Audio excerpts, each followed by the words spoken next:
Hi, welcome to this episode of The Daily. My name is Brendan Malone. Well, Donald Trump, good old Donald. He's managed to all but effectively sew up the nomination for the Republican Party to be their presidential candidate going into the next American presidential election.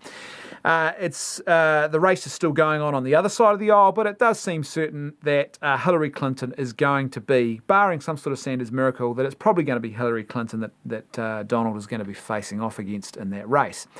Now, some things have really interested me about the fact that Donald has sort of got this far. One is the reaction of some people. There's this big, almost, I think it's a bit disproportionate actually, this reaction of, oh my gosh, doom and gloom, it's the end of the world as we know it. Donald Trump has got this far. How could this happen? America is broken. The system is broken. It sort of implies that people didn't realise that the system was already broken. Donald Trump didn't break the system. Donald Trump is not really a turning point, I don't think. I think Donald Trump is a reflection. He's a natural outcome of a system that has been dysfunctional for quite some time now. And I just think that perhaps the media likes to paint over those cracks, plaster over those cracks and pretend that they're not there by and large. But the reality is this system has had some major problems in the States for a while now, and Donald Trump is sort of just the latest thing that system has produced. I don't think it will be the end of the world if he becomes president.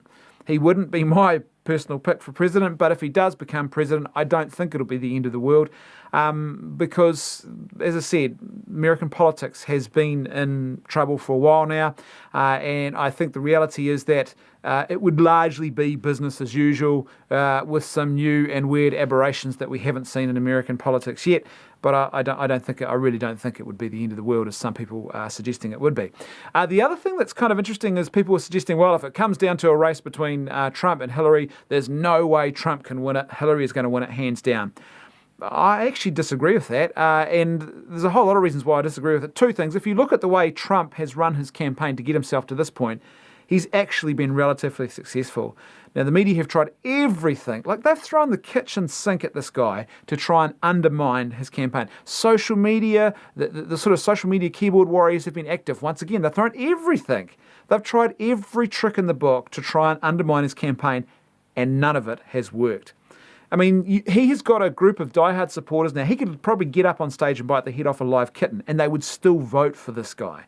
They would give you various reasons why. Some would say, it's refreshing to see an honest politician. Sure, he bites the head off live kittens on stage, but the others are all doing it in backroom deals and they're pretending it doesn't happen, but really they're also biting the head off live kittens. They're just dishonest about it. So we may as well have an honest guy in there. Others are saying, sure, he bites the head off a live chicken, but you know what?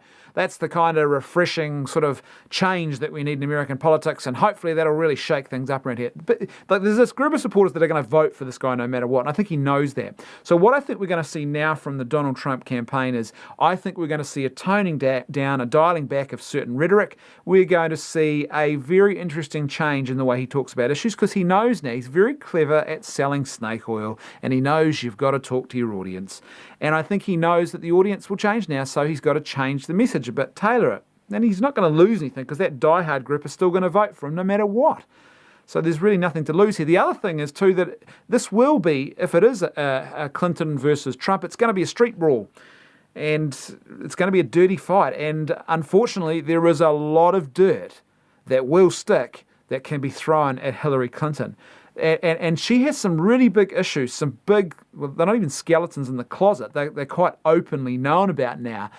For example, she has, throughout her political career, been a prolific serial liar. She's told some really big untruths. Now, we're not just talking about one of her political opponents sort of massaging some quote and misreading it and making her sound worse than she is. We're talking about just outright, flat out outright falsehoods, and there's a lot of them. Google Hillary Clinton lying on YouTube, and you'd be kind of surprised to see what her record looks like in that regard.